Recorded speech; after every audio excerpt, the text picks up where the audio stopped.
criticism on social media for advising the Nigerian media to focus on the death caused by malaria rather than on coronavirus. Shehu had taken to his Twitter and Facebook accounts to ask why all the newspapers used coronavirus headlines as their cover page stories. However, Shehu's comment had attracted over 500 mostly negative comments from his followers. The Economic and Financial Crimes Commission (EFCC) is investigating a case of diversion of public funds totaling 35 billion naira at the Ministry of Defense. The money was reportedly meant for the procurement of items and equipment for the military in peacekeeping missions. The EFCC, in a report obtained by newsmen, said the arms procurement fraud occurred in 2008 and the money was released from the Debt Management Office to the Ministry of Defense. The EFCC probe report also named a former Minister of Defense, Kayode Adetokunbo, and a former Chief of Staff to ex-President Goodluck Jonathan, Mike Ogadome, as having allegedly benefited from the misappropriated funds.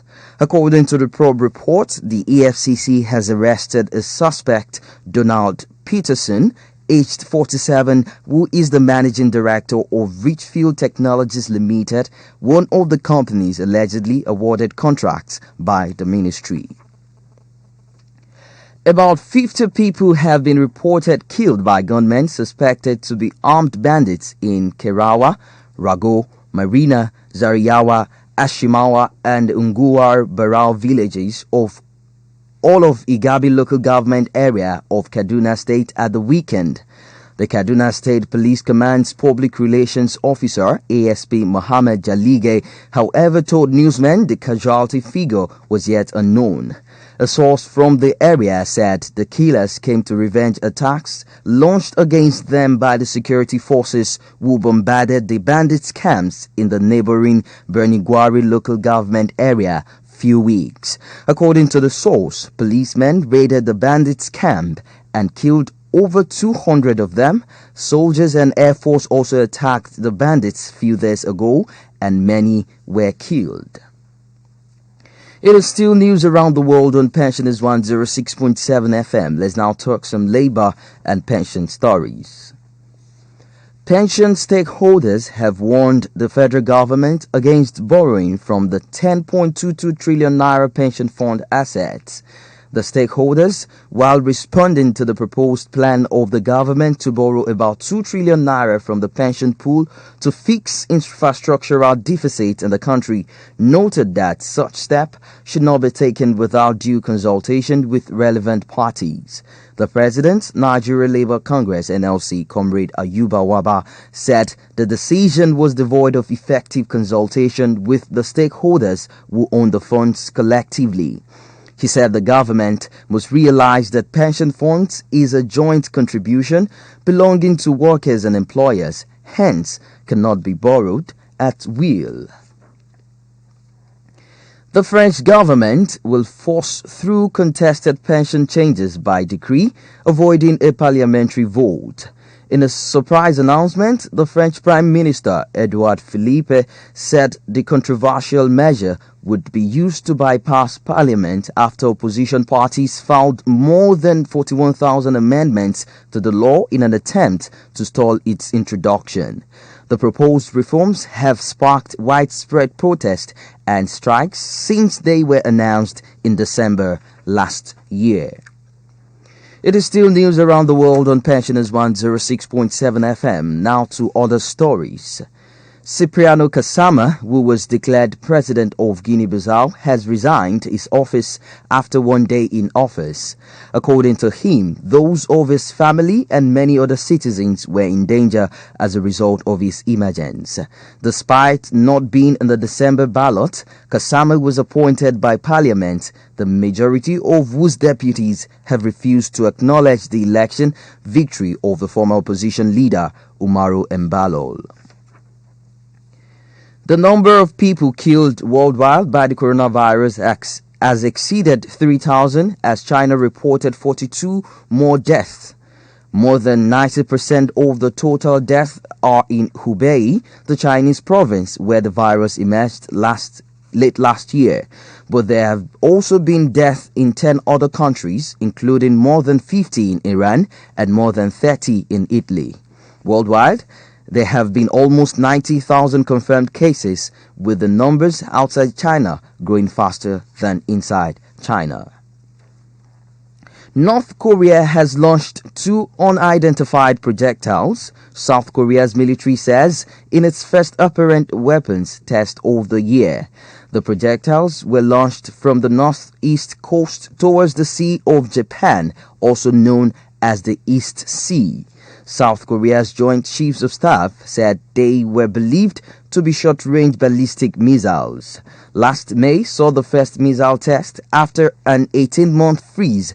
As the year progressed, many more followed. North Korea, which has historically stepped up missile testing in the spring, carried out its last test in November. Today's test comes just days after South Korea and the United States announced they were postponing the annual joint drills that angered the North amid concern over the coronavirus. Rumors of mob attacks across Delhi have made for a tense night in the Indian capital, which is still reeling from the aftermath of deadly riots. False reports of violence and homes being burned were being widely circulated on WhatsApp. Police issued statements and legislators took to the streets to reassure people they were not true. The death toll from the 3 days of violence in Delhi last week has risen to 46. More than 200 others were injured in the violence, which first broke out between supporters and opponents of a controversial citizenship law. Pete Buttigieg, the former Indiana mayor who made an ambitious run for president, has announced he is ending his campaign for the White House. The 38-year-old became the first openly gay presidential candidate from a major party when he announced he was running for the Democratic nomination. But despite a successful start, his campaign lost momentum in recent weeks. His decision to drop out comes ahead of a key day on Tuesday in the Democratic race to take on Trump. 14 states will vote on Super Tuesday, by the end of which staunch left-winger Bernie Sanders could have an unbeatable lead and be a step closer to the nomination. His departure leaves 6 Democrats still in the running: Joe Biden, Mr. Sanders, Michael Bloomberg, Elizabeth Warren, Amy Klobuchar, and Tulsi Gabbard. You're still on to news around the world on Pensioners 106.7 FM. We'll be back with entertainment and sports stories shortly.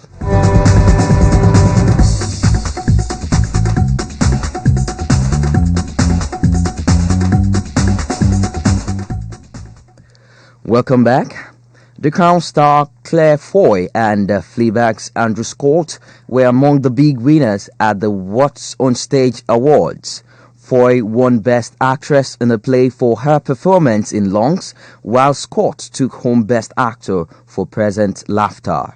A new musical which features the songs of Britney Spears, Pink, Justin Timberlake, and Katy Perry took home the most prizes, winning 6 of the 13 awards it was nominated for. The winners are decided by members of the public as opposed to critics.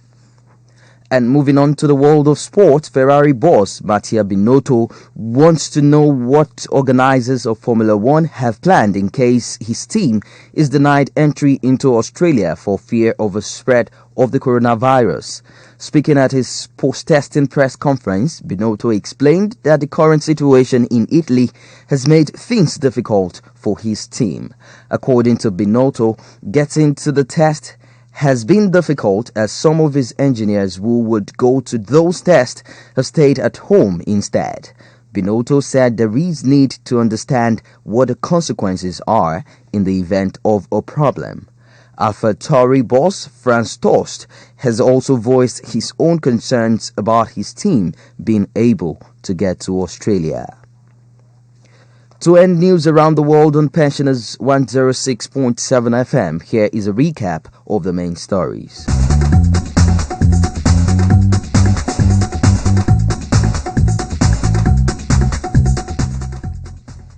Nigerian President Muhammadu Buhari has praised his government's swift response to the coronavirus infection. Guinea-Bissau's President Cipriano Kasama has resigned after 1 day in office. Coronavirus global death toll has exceeded 3,000. And in sport, Ferrari boss Mattia Binotto wants to know what Liberty Media have planned in case his team is denied entry into Australia for fear of coronavirus. For any information, contact us on this mobile number 0812 008 6270 or 0802 237 3535 or visit us at Oyo State Pensioners House at Barigo, Onireke, Ibadan. The news editor is Yetunde Oke. On behalf of the production crew, I am ABIOLA. AYODELE. Good afternoon.